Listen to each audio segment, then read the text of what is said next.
चुकीचा पर्याय निवडा। स्टेप 1 पर्यायांचे विश्लेषण। 1 डोंगरापल्याड माझे गाव आहे। स्थलवाचक बरोबर पल्याड ठिकाण दर्शवते। 2 पोलिसांकडून चोर पकडला जातो। करणवाचक बरोबर कडून हे साधन किंवा कर्ता दर्शवते जे करणवाचक आहे। 3 जेवणापूर्वी पाणी पिल्यास जेवण कमी जाते। गतिवाचक चुकीचा पूर्वी हा काळ दर्शवणारा शब्दयोगी अव्यय आहे, गतिवाचक नाही। आणि 4 तुमच्याकडे पाहिल्यावर मला माझ्या बाबांची आठवण येते। दिवाचक बरोबर कडे हे दिशा दर्शवते। स्टेप 2 चुकीचा पर्याय निवडणे। पर्याय 3 मधील वर्गीकरण चुकीचे आहे। आन्सर 3 जेवणापूर्वी पाणी पिल्यास जेवण कमी जाते। गतिवाचक खालीलपैकी शब्दयोगी अव्ययांचे प्रकार कोणते? स्टेप 1 पर्यायांचे विश्लेषण। 1 प्रथमा, द्वितीया, चतुर्थी विभक्तीचे प्रकार आहेत, शब्दयोगी अव्ययांचे नाहीत। 2 विल्पबोधक, कारणबोधक, संकेतदर्शक हे उभयान्वयी अव्ययांचे प्रकार आहेत, शब्दयोगी अव्ययांचे नाहीत। 3 करणवाचक, विनिमयवाचक, परिमाणवाचक हे शब्दयोगी अव्ययांचे प्रकार आहेत।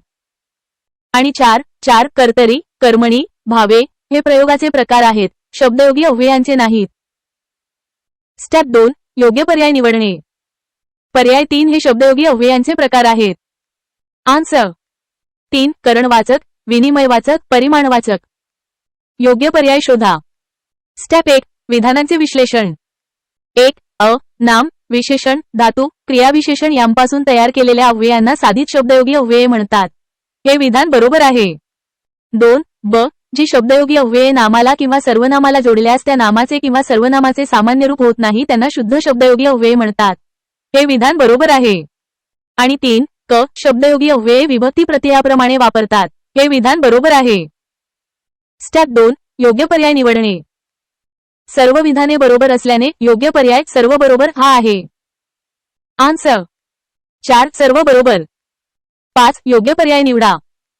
स्टेप 1 पर्यायांचे विश्लेषण। 1 सुंठीविना खोकला गेला, व्यतिरेक वाचक बरोबर विना म्हणजे शिवाय व्यतिरेक दर्शवते। 2 तुझ्याविषयी माझ्या मनात काही नाही, दिक्वाचक चुकीचा, विषयी हे विषयवाचक आहे, दिक्वाचक म्हणजे दिशा। 3 मला 100 पैकी गणिताला 60 गुण मिळाले, परिमाणवाचक बरोबर पैकी हे भाग किंवा परिमाण दर्शवते।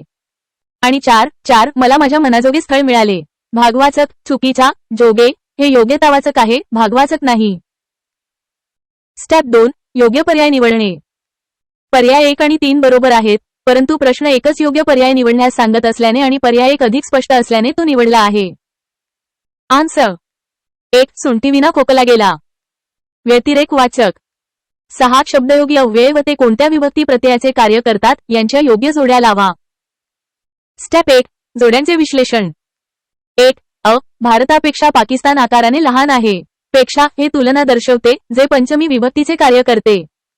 2 मधुने बाबांसाठी शर्ट आणला, साठी हे उद्देश किंवा संप्रदान दर्शवते जे चतुर्थी विभक्तीचे कार्य करते।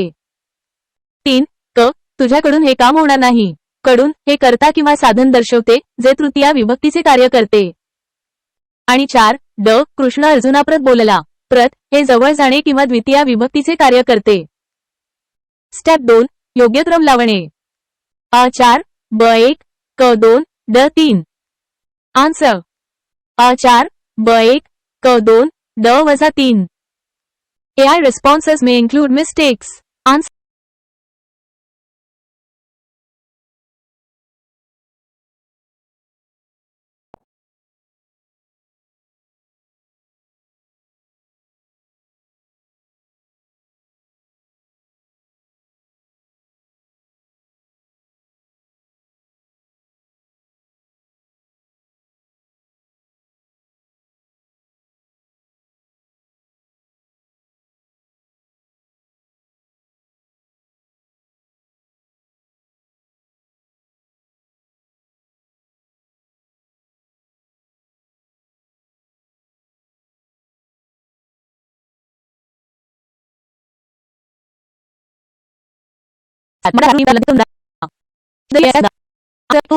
एक्सप्लेनेशन या वाक्यात 2 शब्दयोगी अव्यये आहेत, वरून झाडावरून आणि मध्ये मुलांमध्ये। 8 पक्षी झाडावर बसलेला पाहून मांजर झाडावर चढली तेव्हा मी मात्र झाडाखाली गाढ झोपलो होतो। अधोरेखित शब्दांचा प्रकार ओळखा. आन्सर 3. शब्दयोगी अव्यय. एक्सप्लेनेशन. अधोरेखित शब्द वर, झाडावर आणि खाली, झाडाखाली हे शब्दयोगी अव्यय आहेत, कारण ते नाम किंवा सर्वनामाला जोडून येतात आणि वाक्यातील इतर शब्दांशी संबंध दर्शवतात. 9. या पाटीखाली दडलंय काय? अधोरेखित शब्दांचा प्रकार ओळखा. आन्सर 4. शब्दयोगी अव्यय. एक्सप्लेनेशन. खाली, पाटीखाली हा शब्द पाटी या नामाला जोडून आला आहे, त्यामुळे तो शब्दयोगी अव्यय आहे. 10. योग्य जोड्या लावा. आन्सर 4 3 4 2 1. एक्सप्लेनेशन. योग्य जोड्या खालीलप्रमाणे आहेत. 1. स्थलवाचक क, घरासमोर विहीर आहे. 2. कालवाचक ड, परीक्षेपूर्वी तयारी करा. 3. तुलनावाचक अ, दगडापरी स्वीट मऊ. आणि 4. हेतुवाचक ब, लग्नाप्रित्यर्थ त्याने मित्रांना मेजवानी दिली. 11. परीक्षेपूर्वी तयारी झाली पाहिजे या वाक्यात अव्ययाचा कोणता प्रकार वापरला आहे? आन्सर 4. कालवाचक. एक्सप्लेनेशन. पूर्वी हा शब्द परीक्षेच्या वेळेपूर्वीचा काळ दर्शवतो, त्यामुळे ते कालवाचक शब्दयोगी अव्यय आहे. 12. अविकारी शब्द म्हणजे काय? आन्सर 1. अव्ययांना अविकारी शब्द असे म्हणतात. एक्सप्लेनेशन. अविकारी शब्द म्हणजे असे शब्द ज्यांच्या रूपात लिंग, वचन किंवा विभक्तीनुसार बदल होत नाही. अव्यये या प्रकारात मोडतात. 13. पुढीलपैकी शब्दयोगी अव्यय कोणते? आन्सर 3. समोर. एक्सप्लेनेशन. समोर हा शब्दयोगी अव्यय आहे, जो एखाद्या नामाला जोडून येतो, परंतु हे उभयान्वयी अव्यय आहे. वाहवा हे केवलप्रयोगी अव्यय आहे. 14. समोर हे शब्दयोगी अव्यय कोणत्या उपप्रकारातील आहे? आन्सर 2. स्थलवाचक. एक्सप्लेनेशन. समोर हे स्थलवाचक शब्दयोगी अव्यय आहे, कारण ते ठिकाण किंवा जागा दर्शवते. AI responses may include mistakes. Answers might be inaccurate.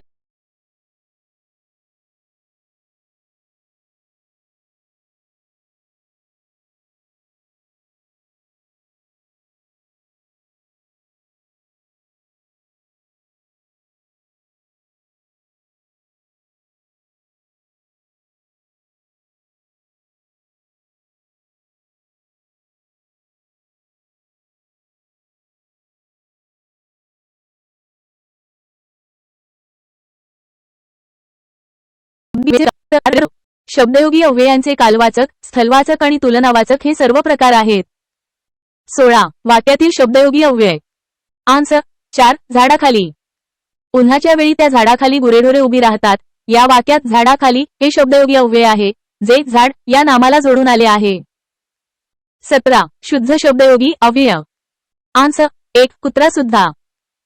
कुत्रा सुद्धा हे शुद्ध शब्दयोगी अव्यय आहे, कारण सुद्धा हा अव्यय मूळ शब्दात कुत्रा कोणताही बदल न करता थेट जोडला गेला आहे. 18. वाक्यातील कर्ता.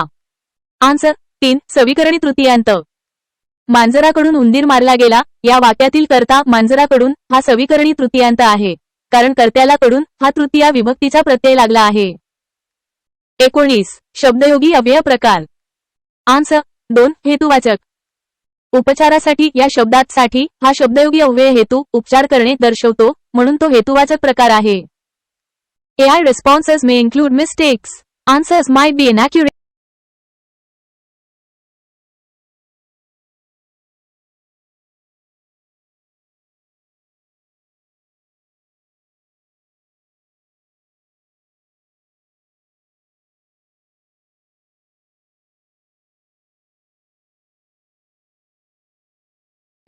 खालील शब्दाचा शब्दयोगी अव्यय प्रकार सांगा.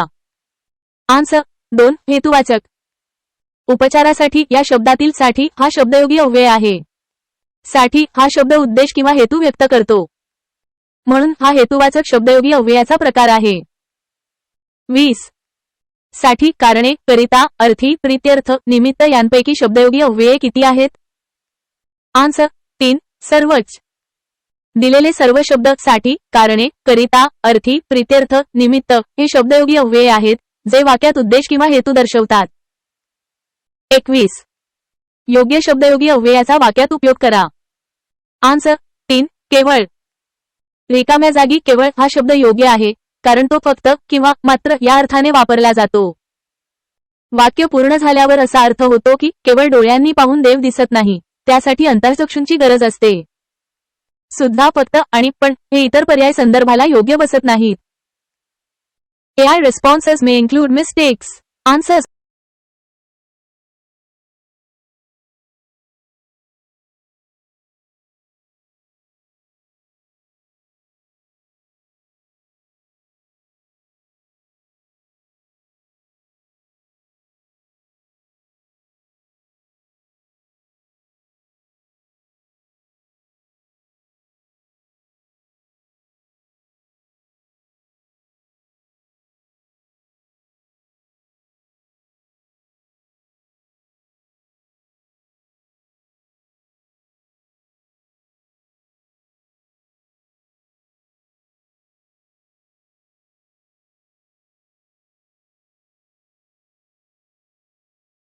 विषय आन्सर 2 विधानाचा पूर्वार्ध बरोबर आहे.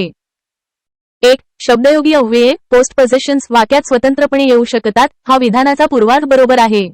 उदाहरणार्थ टेबलावर यातील वर हे शब्दयोगी अव्यय स्वतंत्रपणे वापरता येते. 2 परंतु विभक्ती प्रत्यये केस सफिक्सेस कधीही स्वतंत्रपणे येऊ शकत नाहीत. ती नेहमी नामाला किंवा सर्वनामाला जोडूनच येतात. उदाहरणार्थ मुलाने यातील ने हे प्रत्यय स्वतंत्रपणे वापरता येत नाही. आणि 3 त्यामुळे संपूर्ण विधान चुकीचे आहे, कारण विभक्ती प्रत्यये स्वतंत्रपणे येऊ शकत नाहीत. विधानाचा फक्त पूर्वार्ध बरोबर आहे.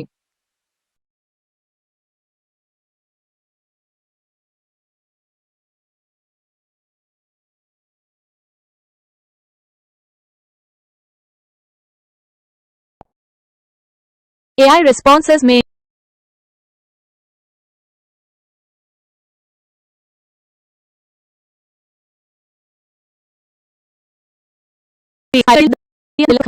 आन्सर 2 अथवा किंवा वा अगर की. या प्रश्नाचे उत्तर 2 आहे, कारण अथवा किंवा वा अगर की हे शब्द उभयान्वयी अव्यये आहेत, शब्दयोगी अव्यये नाहीत. उभयान्वयी अव्यये 2 शब्द किंवा वाक्य जोडतात. इतर गट 1, 3 आणि 4 हे शब्दयोगी अव्ययांचे प्रकार आहेत. 24 खालीलपैकी संबंधवाचक शब्दयोगी अव्यय कोणते? आन्सर 4 साठी. या प्रश्नाचे उत्तर 4 आहे, कारण साठी हे संबंधवाचक शब्दयोगी अव्यय आहे. विषयी, योगे आणि संज्ञे हे देखील शब्दयोगी अव्यय आहेत, परंतु साठी हे विशिष्टपणे संबंध किंवा उद्देश दर्शवते. AI responses may include mistakes.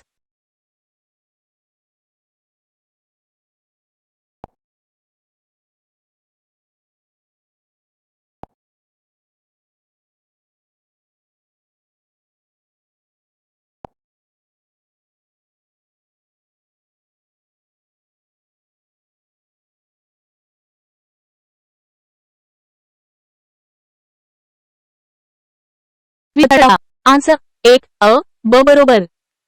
विधान आय मध्ये झाडावर हे शब्दयोगी अव्यय आहे, जे झाड या नामाला जोडून आले आहे. विधान ई मध्ये वर हे क्रियापदाबद्दल विशेष माहिती सांगणारे क्रियाविशेषण अव्यय आहे, कारण ते जाणे या क्रियेचे स्थान दर्शवते. 26 गटाबाहेरचा शब्द. आन्सर 4 पुढे. स ना आणि सुद्धा हे शब्दयोगी अव्यय आहेत, जे नामांना किंवा सर्वनामांना जोडून येतात. पुढे हा शब्द क्रियाविशेषण अव्यय आहे, जे क्रियापदाचे स्थान किंवा वेळ दर्शवते. 27 पुढील विधाने. आन्सर 4 अ व ब चूक. विधान अ चूक आहे, कारण शब्दयोगी अव्यये नामांना जोडून येतात.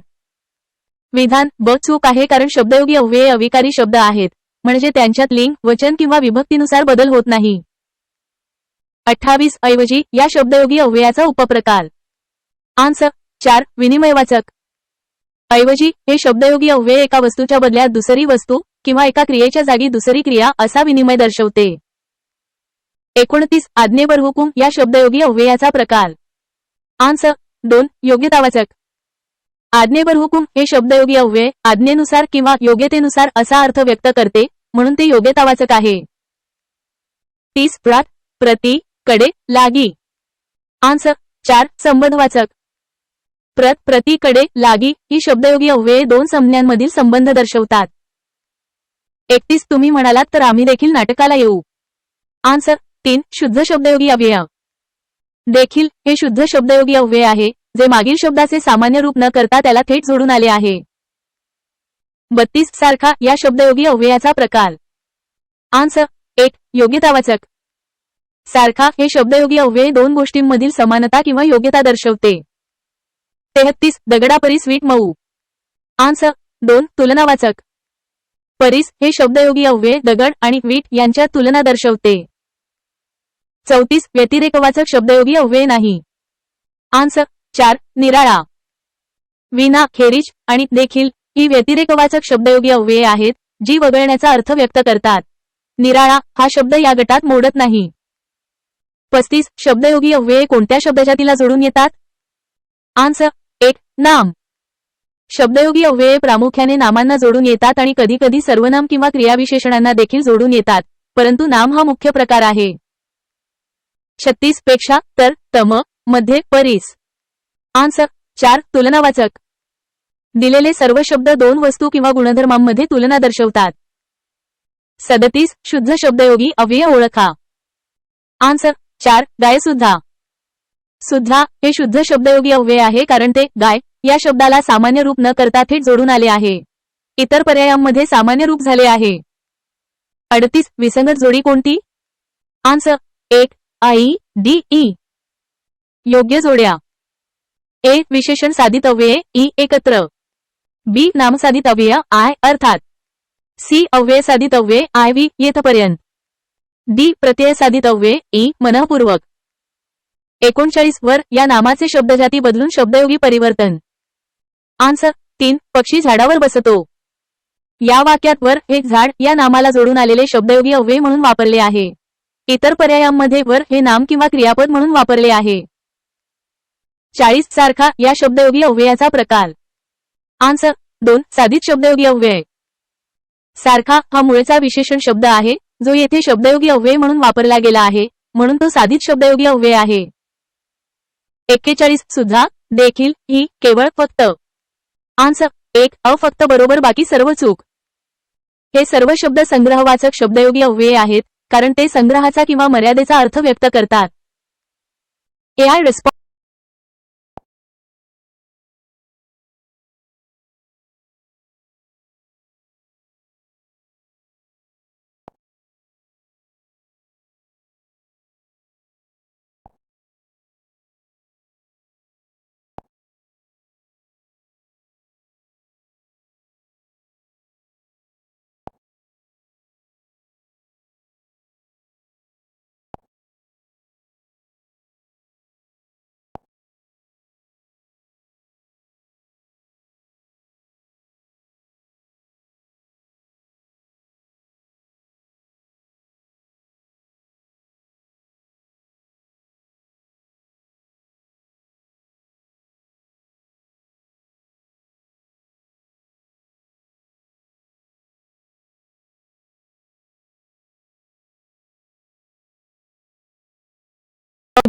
आन्सर 1 पहिले वाक्य चूक व दुसरे वाक्य बरोबर आहे. एक्सप्लेनेशन. स्टेटमेंट इज इनकरेक्ट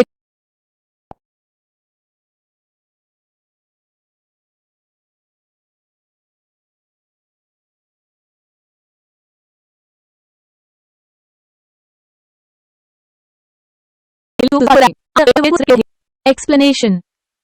विधान हे चूक आहे कारण शब्दयोगी अव्यये सामान्यतः नामांना जोडून येतात जसे टेबलावर किंवा घरासमोर.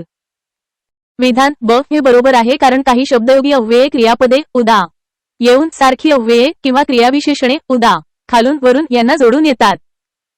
1 पुढील वाक्यातील शब्दयोगी अव्यय ओळखा. आन्सर 4 खाली. एक्सप्लेनेशन. खाली हे शब्दयोगी अव्यय मांडवा या नामाला जोडून आलेले आहे.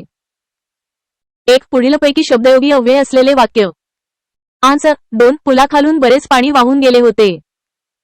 एक्सप्लेनेशन. या वाक्यात खालून हे शब्दयोगी अव्यय पुला या नामाला जोडून आलेले आहे. इतर पर्यायांमध्ये खालून आणि समोर हे क्रियाविशेषण अव्यय आहेत जी क्रियापदाबद्दल अधिक माहिती देतात. 8 खालीलपैकी शब्दयोगी अव्यये नसलेला गट ओळखा.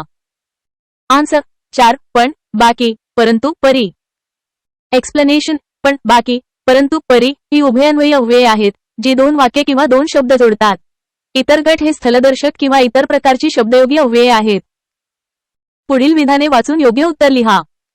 आन्सर 3 फक्त व क बरोबर. एक्सप्लेनेशन. विधान बरोबर आहे कारण शब्दयोगी अव्यय हे नाम व सर्वनामांना लागतात. विधान ब चूक आहे कारण शब्दयोगी अव्ययामुळे नामाचे किंवा सर्वनामाचे सामान्य रूप होते उदा घरचे घरा समोर. विधान क बरोबर आहे कारण त्यांच्यात क्रियाविशेषण आणि विभक्ती प्रत्ययाचे गुण असतात. अगोदर पूर्वी मागे पुढे उद्या परवा या शब्दयोगी अव्ययांचा प्रकार ओळखा. आन्सर 1 कालदर्शक. एक्सप्लेनेशन. दिलेली सर्व शब्दयोगी अव्यये वेळेचा बोध करून देतात त्यामुळे ती कालवाचक आहेत. कोणत्या शब्द जातीत लिंग वचन किंवा विभक्ती यामुळे बदल होत नाही. आन्सर 4 ब क व ड बरोबर. एक्सप्लेनेशन. क्रियाविशेषण शब्दयोगी उभयान्वयी आणि केवलप्रयोगी अव्यये ही अविकारी शब्द आहेत म्हणजेच लिंग वचन किंवा विभक्तीनुसार त्यांच्या रूपात बदल होत नाही. AI responses may include mistakes. Answers might be inaccurate or misleading.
Answer 1 व बरोबर, बाकी चूक.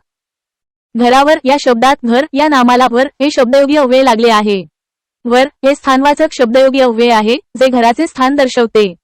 क्रियाविशेषण अव्यय हे क्रियापदाबद्दल विशेष माहिती देते, तर शब्दयोगी अव्यय हे नामाला किंवा सर्वनामाला जोडून येते. त्यामुळे पर्याय ब बरोबर आहे. 50 स, ही, ना, सुद्धा, फक्त, देखील ही कोणती अव्यये आहेत? गट क 2019. आन्सर 2 शब्दयोगी अव्यय.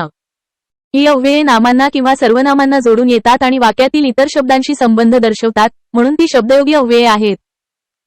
51 शब्दयोगी अव्यय असलेली वाक्य ओळख. राज्यसेवा 2021.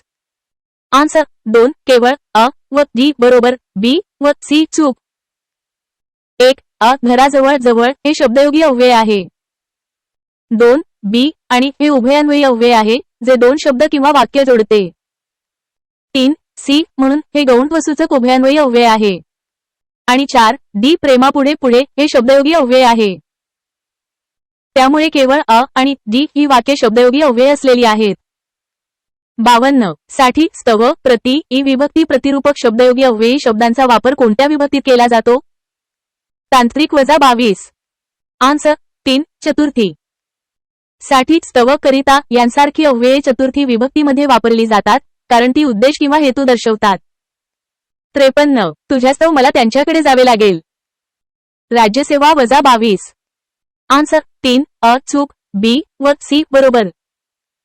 Step 1 identify the position.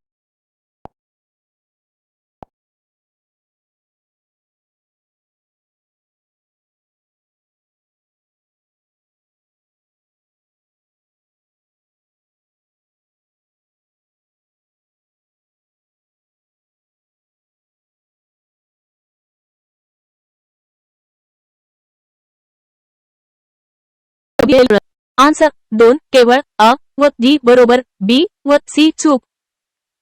1 अ घराजवळ मध्ये जवळ हे शब्दयोगी अव्यय आहे. 2 बी आणि हे उभयान्वयी अव्यय आहे, शब्दयोगी अव्यय नाही. 3 सी म्हणून हे उभयान्वयी अव्यय आहे, शब्दयोगी अव्यय नाही. आणि 4 डी प्रेमापुढे मध्ये पुढे हे शब्दयोगी अव्यय आहे.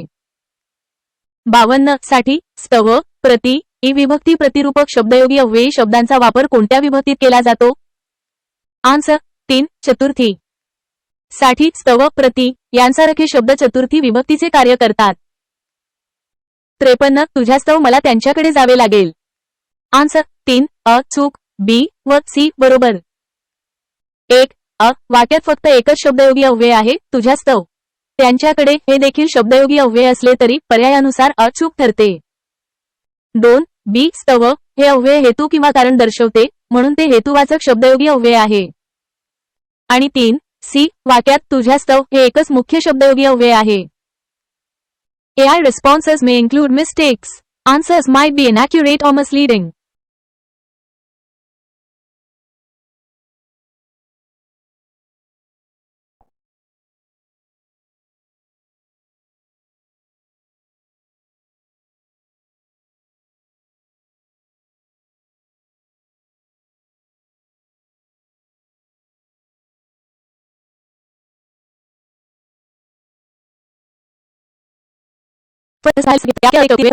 आन्सर शब्दयोगी अव्यय. खाली हा शब्द झाड या नामाला जोडून आल्याने तो शब्दयोगी अव्यय आहे. 55 योग्य विधाने ओळखा. आन्सर ए बी सी बरोबर. 1 अ शब्दयोगी अव्ययांचा उपयोग विभक्ती प्रत्ययांसारखा होतो, जसे साठी मुळे. 2 बी काही शब्दयोगी अव्यये उदा वर खाली पुढे स्वतंत्रपणे वापरल्यास क्रियाविशेषणेही असतात. आणि 3 सी काही शब्दयोगी अव्यये जोडून विशेषणे तयार होतात, जसे घराबाहेरचा माणूस.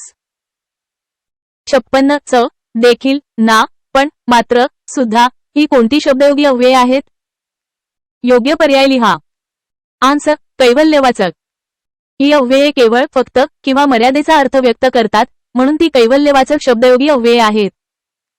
57 जे शब्द नामांना किंवा सर्वनामांना जोडून येतात व वाक्यातील शब्दांचा संबंध दाखवितात त्यांना काय म्हणतात? आन्सर शब्दयोगी शब्द.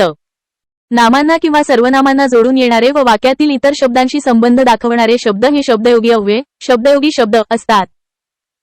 60 वर खाली पुढे ही क्रियाविशेषण अव्यये जेव्हा स्वतंत्र न येता शब्दाला जोडून येतात तेव्हा त्यांना काय म्हटले जाते? आन्सर शब्दयोगी अव्यय. जेव्हा वर खाली पुढे हे शब्द नामांना जोडून येतात तेव्हा ती क्रियाविशेषण अव्यये न राहता शब्दयोगी अव्यये बनतात. 61 जी अव्यये नामे आणि नामाप्रमाणे योजलेले शब्द यांच्यापुढे येऊन त्यांचा वाक्यातील इतर शब्दांशी संबंध दाखवतात त्यांना म्हणतात. आन्सर शब्दयोगी अव्यय. ही शब्दयोगी अव्ययाची व्याख्या आहे. 63 पुढील विधाने वाचून योग्य पर्याय निवडा. आन्सर अ व ब बरोबर. अ कडे मध्ये प्रमाणे ही शुद्ध शब्दयोगी अव्यये आहेत कारण ती केवळ नामांनाच जोडली जातात. ब च मात्र ना ही शुद्ध शब्दयोगी अव्यये नाहीत कारण ती नाम सर्वनाम विशेषण किंवा क्रियापद अशा कोणत्याही शब्दाला जोडून येतात. 64 खालील वाक्यांपैकी शब्दयोगी अव्ययाचा उचित प्रयोग असलेले वाक्य ओळखा. आन्सर देशासाठी प्राण अर्पण करणारे हुतात्मे होत. या वाक्यासाठी हे शब्दयोगी अव्यय देशा या नामाला जोडून आले आहे जे उचित उदाहरण आहे. इतर पर्यायांमध्ये वर आणि मागे हे शब्द क्रियाविशेषण अव्यये म्हणून वापरले आहेत. 65 शुद्ध शब्दयोगी अव्ययाची अचूक उदाहरणे कोणती? आन्सर फक्त अ आणि क बरोबर. 1 अ घरासमोर मध्ये समोर हे शुद्ध शब्दयोगी अव्यय आहे. 2 क मंदिरापुढे मध्ये पुढे हे शुद्ध शब्दयोगी अव्यय आहे. आणि 3 ब पतंगवर जात होता आणि ड मागे या ठिकाणी विहीर होती या वाक्यांमध्ये वर आणि मागे ही क्रियाविशेषण अव्यये आहेत.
आन्सर 1 तृतीया कडून करवी द्वारा मुळे योगेप्रमाणे ही तृतीया विभक्तीची अव्यये आहेत कारण ती साधने किंवा कारण दर्शवतात. 67 व्यतिरेकवाचक शब्दयोगी अव्ययांचा गट ओळखा. आन्सर 1 फक्त अ व क बरोबर. व्यतिरेकवाचक शब्दयोगी अव्यये म्हणजे वगळणे किंवा त्याशिवाय हे दर्शवणारे शब्द. 1 अ शिवाय बेरीज विना हे व्यतिरेकवाचक आहेत. 2 क विना वाचून परता हे देखील व्यतिरेकवाचक आहेत. आणि 3 ब आणि ड मधील शब्द इतर प्रकारची अव्यये आहेत उदा. संबंधदर्शक स्थलवाचक. 68 अधोरेखित शब्द कोणत्या प्रकारातील आहे? आन्सर 3 शुद्ध शब्दयोगी अव्यय.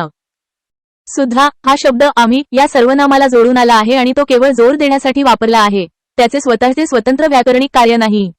जेव्हा शब्दयोगी अव्यय कोणत्याही मूळ शब्दाला जोडून येते आणि विभक्तीचा अर्थ बदलत नाही तेव्हा ते शुद्ध शब्दयोगी अव्यय असते. 69 अधोरेखित शब्द कोणत्या प्रकारचा आहे? आन्सर 2 शब्दयोगी अव्यय. शिडीवर या शब्दात वर हे शब्दयोगी अव्यय शिडी या नामाला जोडून आले आहे आणि ते स्थान दर्शवते. 70 शब्दयोगी अव्यये व त्याची उदाहरणे यांच्या योग्य जोड्या जुळवा. आन्सर 1 1 ए विशेषणसाधित ई योग्य विरुद्ध. 2 बी धातुसाधित आय व्ही पर्यंत सक्षम. 3 सी क्रियाविशेषणसाधित ई जवळून मागून. आणि 4 डी संस्कृत शब्दसाधित आय देखील लागी. AI responses may include mistakes. Answer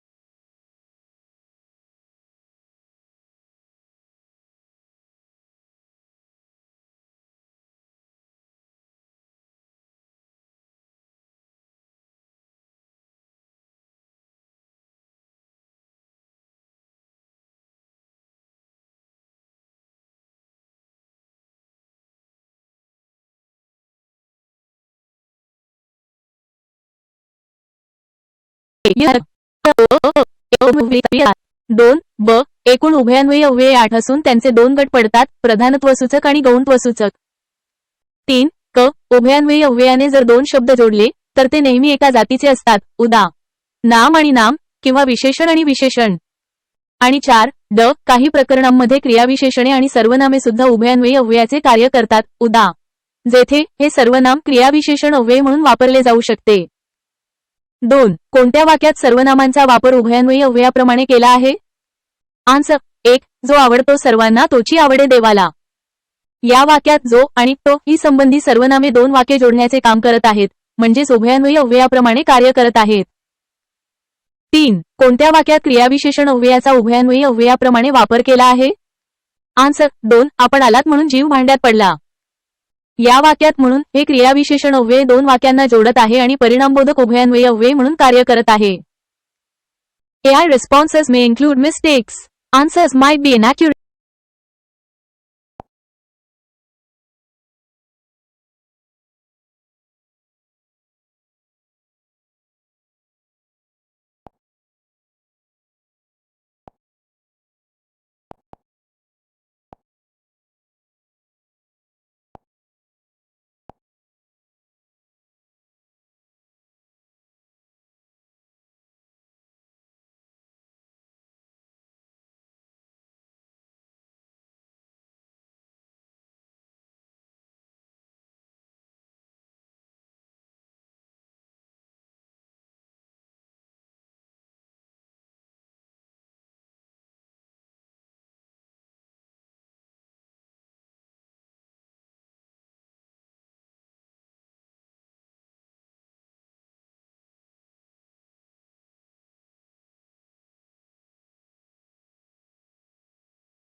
answer 3 जेव्हा तेव्हा. एक्सप्लेनेशन जेव्हा तेव्हा वन देन हा कालदर्शक उभयान्वयी अव्ययाचा प्रकार आहे. वाक्यात पावसाळ्यात ढगांची दाटी झाल्यावर मोराला आपोआपच नाचणं सुचतं, यामध्ये क्रियेची वेळ दर्शवली आहे, म्हणून योग्य पर्याय जेव्हा तेव्हा हा आहे. 5 योग्य जोडी ओळखा. अ विकल्पबोधक. आन्सर 1 तुला यायचे किंवा नाही ते तूच ठरव. एक्सप्लेनेशन किंवा हे 2 किंवा अधिक पर्यायांमधून एक निवड दर्शवते, म्हणून ती विकल्पबोधक जोडी आहे. ब कारणबोधक. आन्सर 3 त्याला पोलिसांनी पकडले कारण त्याने चोरी केली. एक्सप्लेनेशन कारण हे वाक्यात कारण दर्शवते, म्हणून ती कारणबोधक जोडी आहे. क परिणामबोधक. आन्सर 4 गाडी तासभर खोळंबली सबब मी उशिरा पोचलो.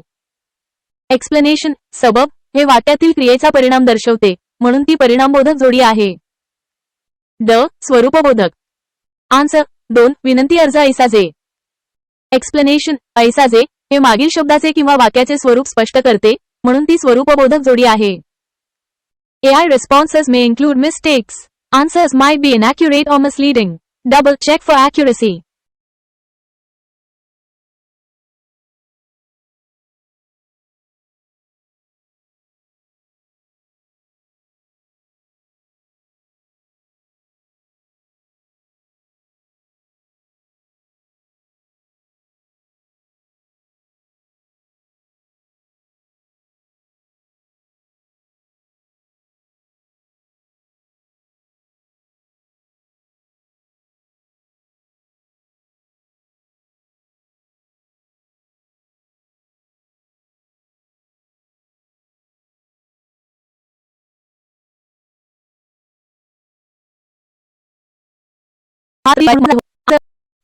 एक्सप्लेनेशन या वाक्यात म्हणून या उभयान्वयी अव्ययाने पहिल्या वाक्याचा छत्रपती शिवाजी राजे होते स्वरूप दुसऱ्या वाक्यात महान राजे स्पष्ट केले आहे, म्हणून ते स्वरूपबोधक आहे. 7 मी वेळेत गेलो म्हणून तो मला भेटला. आन्सर 4 परिणामबोधक. एक्सप्लेनेशन या वाक्यात म्हणून या उभयान्वयी अव्ययाने पहिल्या वाक्याचा मी वेळेत गेलो परिणाम दुसऱ्या वाक्यात तो मला भेटला सांगितला आहे म्हणून ते परिणामबोधक आहे. 8 तो भेटला आणि चटकन निघून गेला. आन्सर 1 समुच्चयबोधक. एक्सप्लेनेशन या वाक्यात आणि या उभयान्वयी अव्ययाने पहिल्या वाक्यातील घटनेत तो भेटला दुसऱ्या घटनेची चटकन निघून गेला भर घातली आहे म्हणून ते समुच्चयबोधक आहे. 9 त्याचे भाषण संपले आणि सर्वांनी टाळ्यांचा केला. आन्सर 1 समुच्चयबोधक. एक्सप्लेनेशन या वाक्यात आणि या उभयान्वयी अव्ययाने पहिल्या वाक्यातील घटनेत भाषण संपले दुसऱ्या घटनेची सर्वांनी टाळ्यांचा गजर केला भर घातली आहे म्हणून ते समुच्चयबोधक आहे. 10 त्याने काम केले नाही शिवाय शिरजोरपणा केला. आन्सर 2 समुच्चयबोधक. एक्सप्लेनेशन या वाक्यात शिवाय या उभयान्वयी अव्ययाने पहिल्या वाक्यातील घटनेत काम केले नाही अधिक माहितीची शिरजोरपणा केला भर घातली आहे म्हणून ते समुच्चयबोधक आहे. मरावे परी कीर्तिरूपी उरावे. आन्सर 2 न्यूनत्वबोधक. एक्सप्लेनेशन या वाक्यात परी या उभयान्वयी अव्ययाने पहिल्या वाक्यातील उणीव किंवा कमतरता मरावे दुसऱ्या वाक्यात भरून काढली आहे कीर्तिरूपी उरावे म्हणून ते न्यूनत्वबोधक आहे. भाऊला थोडेफार लागले आहे बाकी सर्व ठीक आहे. आन्सर 3 न्यूनत्वबोधक.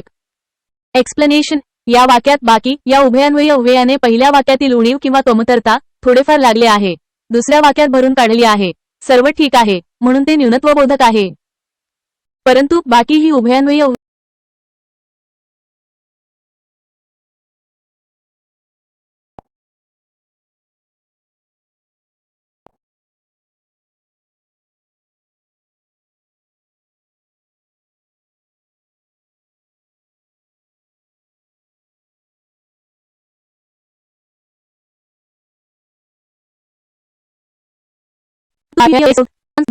परंतु आणि बाकी ही उभयान्वयी अव्यये दोन वाक्यांना जोडताना एका वाक्यातील माहिती अपुरी किंवा कमी न्यून असल्याचे दर्शवतात म्हणून ती न्यूनत्वबोधक अव्यये आहेत. 2 किंवा अथवा वा की ही आहेत. आन्सर विकल्पबोधक.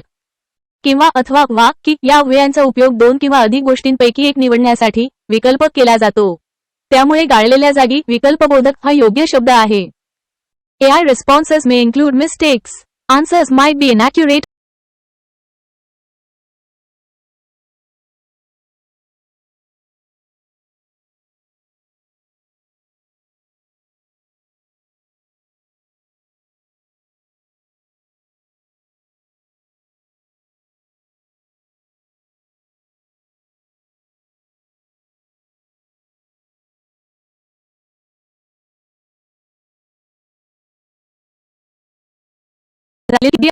आन्सर 4 उभयान्वयी अव्यय. नाम विशेषण आणि सर्वनाम हे विकारी शब्द आहेत म्हणजे लिंग वचन किंवा विभक्तीनुसार त्यांच्यात बदल होतो. याउलट उभयान्वयी अव्यय हा अविकारी शब्द आहे म्हणजेच वाक्यात वापरताना त्याच्या मूळ रूपात बदल होत नाही. 16 जर अभ्यास केला तर पास व्हाल. आन्सर 4 संकेतबोधक. या वाक्यात जर तर या उभयान्वयी अव्ययांचा वापर केला आहे जे एक अट अभ्यास केला आणि त्याचा परिणाम पास व्हाल दर्शवते. जेव्हा एक क्रिया दुसऱ्या क्रियेवर अवलंबून असते तेव्हा ते संकेतबोधक उभयान्वयी अव्यय असते. 17 तो इतका खेळला की त्याचे अंग दुखू लागले. आन्सर 4 परिणामबोधक.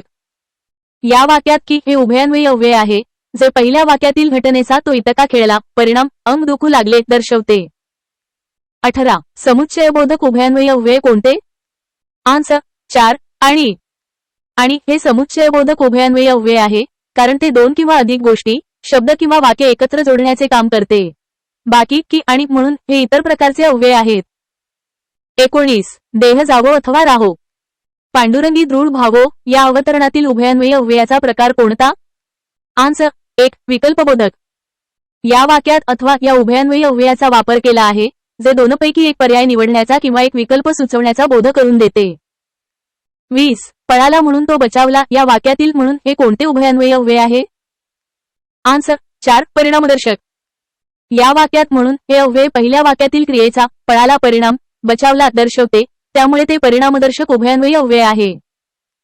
21 बाकी म्हणून सबब जर तर यांपैकी उभयान्वयचा अव्यये कोणती आहेत? आन्सर 2 फक्त दुसरे. म्हणून आणि सबब ही दोन्ही उभयान्वयी अव्यये आहेत जी परिणाम किंवा कारण दर्शवतात. बाकी हे शब्दयोगी अव्यय असू शकते, तर हे संयुक्त अव्यय आहे. 22. खालील शब्दांपैकी अविकारी शब्द कोणता? DSTI 01. आन्सर 4. आणि हा शब्द अविकारी आहे कारण लिंग, वचन किंवा विभक्तीनुसार त्यात बदल होत नाही. हिमालय, नाम, कोण, सर्वनाम आणि चांगला, विशेषण हे विकारी शब्द आहेत. 23. न्यूनत्वबोधक संयुक्त वाक्य तयार करताना कोणत्या उभयान्वयी अव्ययांचा वापर होतो? Tax ASST 15. आन्सर 3. पण, परंतु. पण आणि परंतु ही न्यूनत्वबोधक उभयान्वयी अव्यये आहेत कारण ती पहिल्या वाक्यातील काही उणीव किंवा कमतरता दुसऱ्या वाक्यात दर्शवतात. 24. हेतुदर्शक उभयान्वयी अव्यय असलेले वाक्य कोणते? DSTI 99. आन्सर 1. पैसा मिळावा म्हणून त्याने सेवा केली. या वाक्यात म्हणून हे अव्यय पहिल्या वाक्यातील क्रियेचा, सेवा केली, उद्देश किंवा हेतू, पैसा मिळावा, दर्शवते. 25. खालील शब्दांपैकी उभयान्वयी अव्यय ओळखा. आन्सर 4. म्हणून हे उभयान्वयी अव्यय आहे जे दोन वाक्ये जोडते. बापरे हे केवलप्रयोगी अव्यय, जोरात हे क्रियाविशेषण अव्यय आणि मागे हे शब्दयोगी अव्यय आहे. AI responses may include mistakes. Answers